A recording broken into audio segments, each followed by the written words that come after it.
hello from SF. San Francisco is a beautiful city with a great vibe in the state of California in the United States of America. It is a home to a little bit of everything, right from cool summers to foggy days to steep rolling hills and a good mix of architecture and landmarks. The best times to visit San Francisco are in the spring and fall months of May, June, September, and October. If you are visiting San Francisco for the first time, you might feel a little overwhelmed looking at all the hilly neighborhoods, but trust me, it's actually a pretty compact place. It is easy to navigate on foot, and there are plenty of public transit options, each of them offering their own perks and covering their own specific areas. In this video, I'll be sharing with you some of the must-do things when you're in San Francisco. So the first up on my list is the San Francisco cable cars. We went on the world's last manually operated cable car. Whoa! These iconic San Francisco cable cars have been featured in many movies and captured in many photographs. It definitely makes it to my must-do in San Francisco list.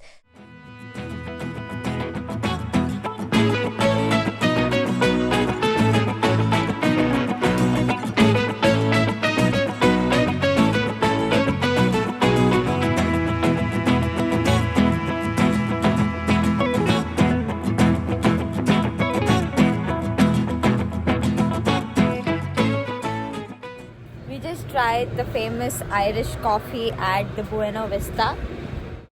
The next up on my list is this really cool cafe called the Buena Vista. It's a cafe in San Francisco popularly known for introducing the first Irish coffee to the United States in 1952. One Irish coffee is priced at $11. It's very strong and has this unique taste, and I love the way the bartender actually prepares it, and basically I love the taste, and you guys must try it.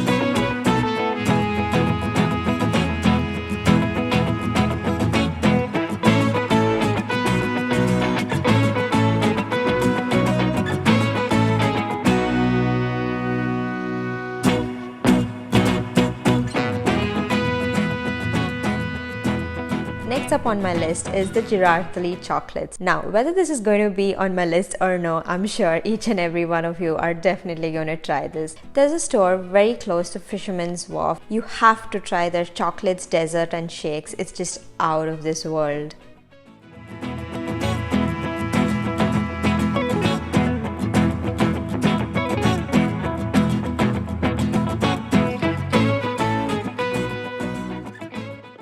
So we are at Lombard Street, aka Crooked Street. So we're going all the way down to get a good view. It'll be really fun to actually drive through this street. Oh my god, so nice. Going right at the bottom of Lombard Street. So this is the Lombard Street. The curves are actually not that visible. Probably if there were cars coming, then you would know how crooked the street is. You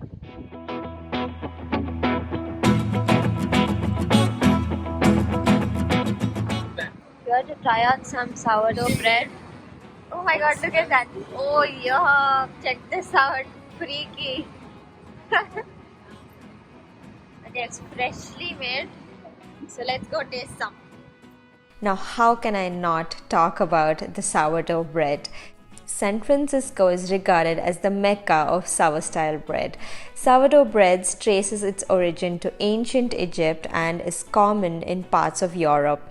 It became a staple in San Francisco during the California gold rush of 1849.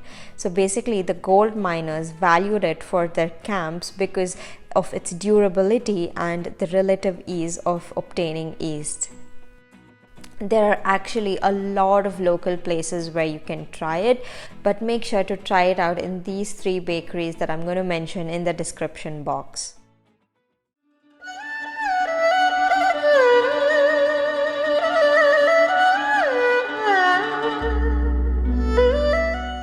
Next up on my list is Chinatown.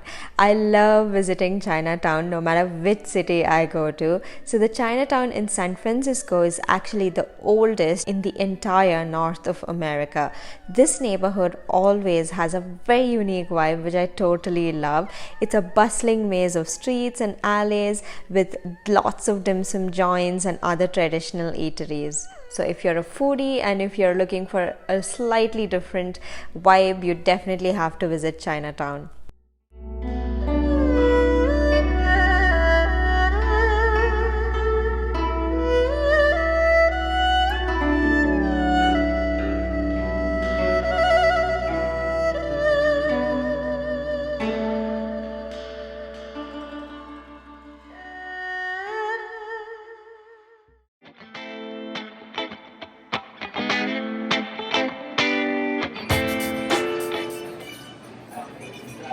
Trying some Argentinian delicacies.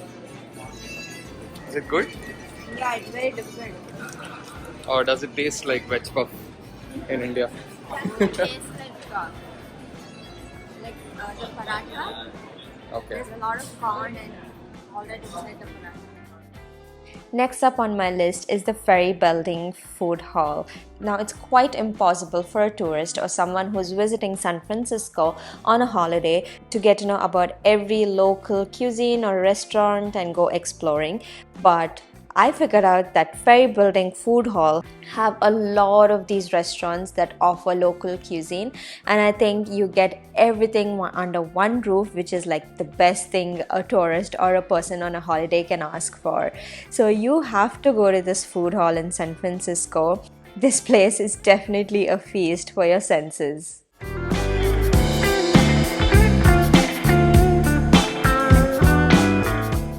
Now, San Francisco has a lot of piers. If you're visiting the city for the first time, it might seem a little overwhelming. Now, let me tell you, the most fun, touristy, and happening spots are in between Pier 1 and Pier 39. Pier 1 is where the ferry building is, and everything starts from there and it goes all the way to Pier 39. And Pier 39 is where you can find Fisherman's Wharf. So I would suggest, if you have a lot of time in your hands, you walk all the way from Pier 1 to Pier 39, which will take around 30 to 40 minutes, but I think it's the best way to explore these piers.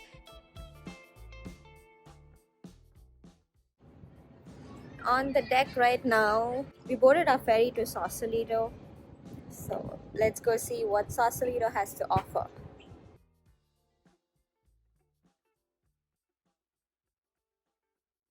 And the Sausalito island, I think it's covered with fog, so I'm not too sure about the weather. Next up on my list is Sausalito. Now, Sausalito in California is a beautiful city located north of San Francisco.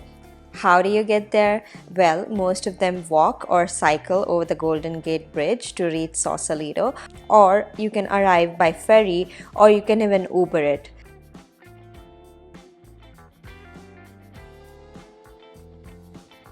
That is Sausalito. Wow, check that out. Beautiful, right? It's like clouds are clouds are eating up the island. And the Golden Gate is completely covered. So Sausalito has a really cute downtown area, and that's where we're hanging out right now. We're seeing if we can cycle. So let's see how it goes. After this, we need to head back to San Francisco to catch the sunset. Hopefully we'll be on time.